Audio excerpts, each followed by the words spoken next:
up here. I've got my big bag of stuff here. Big bag of stuff. And there's all bits for the charger. So I thought I would do a bit of a unveil all the stuff that needs to go in the car. Let's go through and have a look at that. So what we have here is the locking for the rear of the car. So this stuff goes through the rubber mount and locks the rubber mount in place with the rear windscreen. So that's one bit. It's an important bit of kit, especially if you pull the rear windscreen out like I did. So here we go. We've got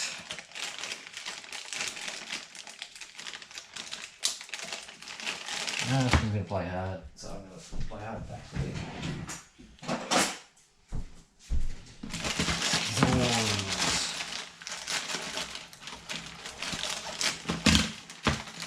So we have here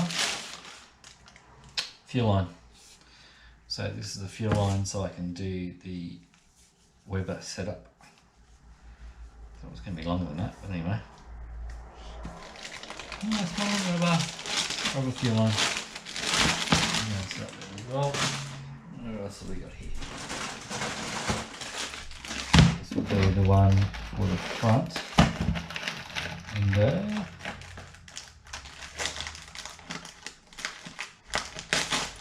Yeah. This is locking for the windscreen. So that was the rear bit for the front.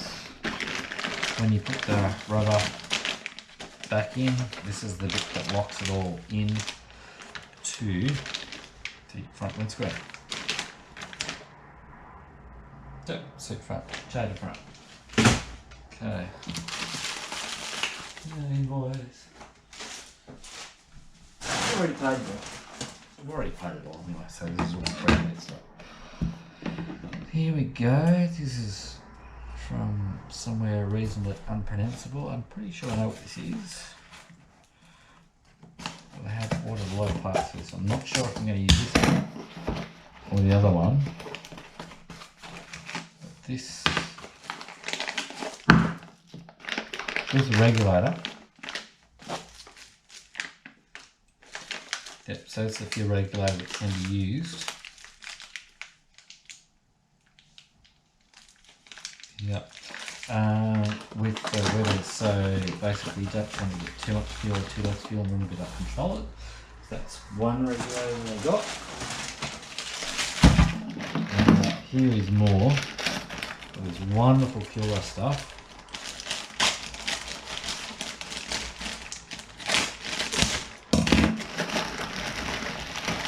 So I had to get another 3 cans of this stuff. This stuff is absolutely brilliant. Kelrust Etch Primer. It really does the job, sticks like anything, kills the rust, and off we go. Alright, so we have a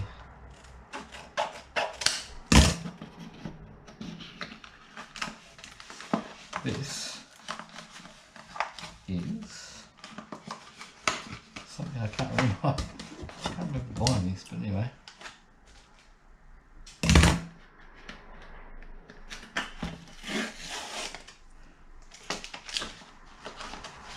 Certainly stuck in.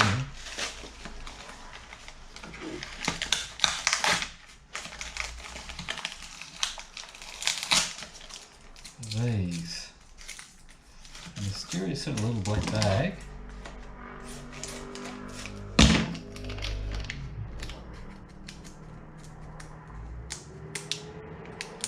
And dexterity.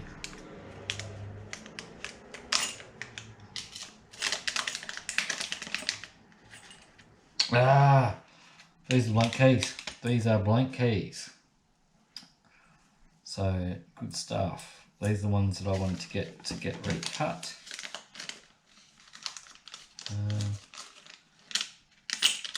So that's good.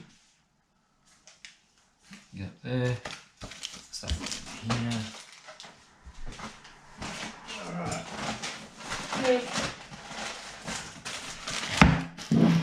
This is the other one that I was waiting for. So it gives me a choice. I'm pretty sure what number it is. No, there's the breather cap for the top of the I should have got two of these. This is the breather cap for the top of the rod cover. So this just pushes in, but it should have, or there should be one with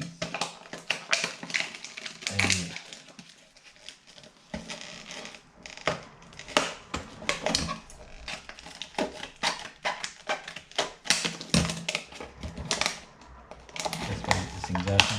so this will push into, there should be another one that gives me a line back to, does give me a line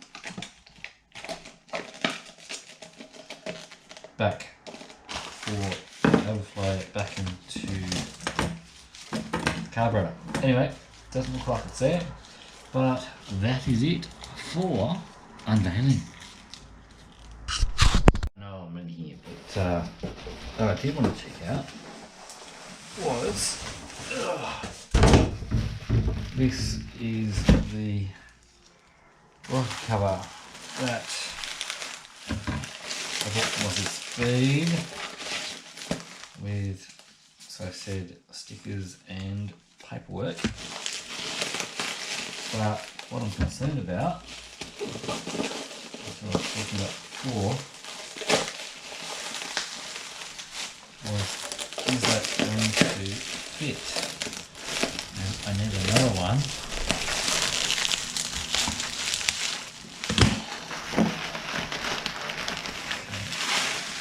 This is a really seriously nice piece of kit. And a little bit, oh, it's got the grommets. It does have black grommets, that's fine. So grommet there, grommet there. So this shouldn't need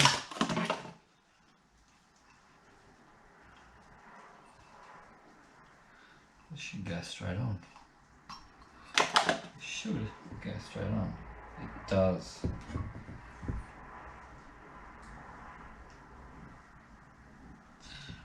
How freaking special is that?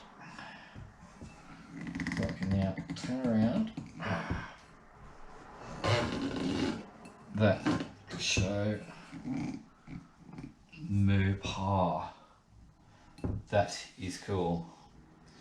I just need to get one of these with the breather so I can go back to the carby.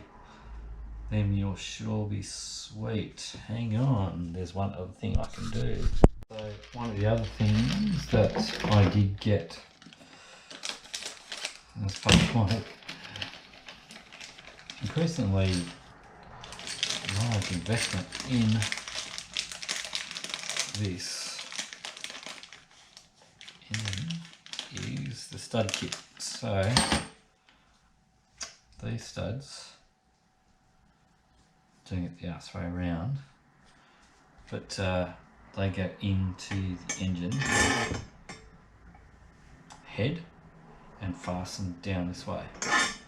So this is how it's going to look. It's going to look pretty sweet. Still thinking about painting this black and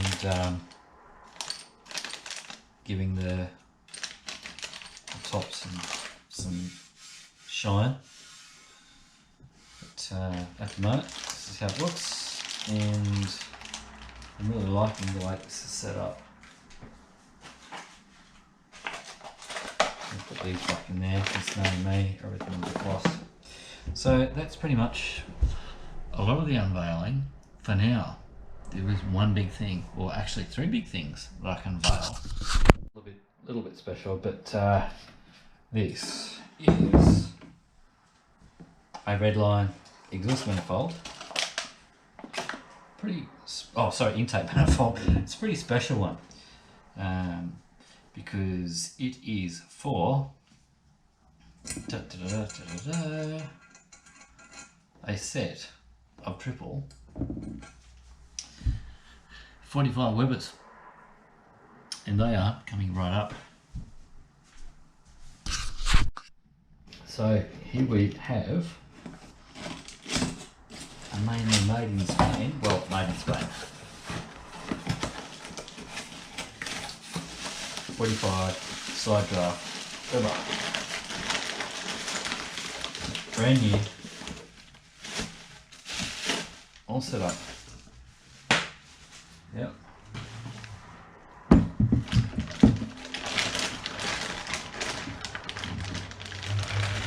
And I'm not sure which number this one is. So anyway, they will bolt on very, very nicely to our new intake manifold. And these things are a pretty serious piece of kit. They are not the original Webers that raced. They are still Webers, the original Webers, but they aren't the Italian ones, they are the Spanish ones. And they have had them on another one of mine, which looks pretty and sounds pretty spectacular. So we need to put these in line, and the way you work it out is obviously how the fuel well has been set up, and this one I think is actually in the right spot. Everyone's gonna, if they see that, if it isn't, they're gonna give me shit. But so jump to jump to jump. Yeah, pretty sure we got this sorted out. Anyway, got a crap load of work ahead of me to get all this sorted out, and that's what we'll work on.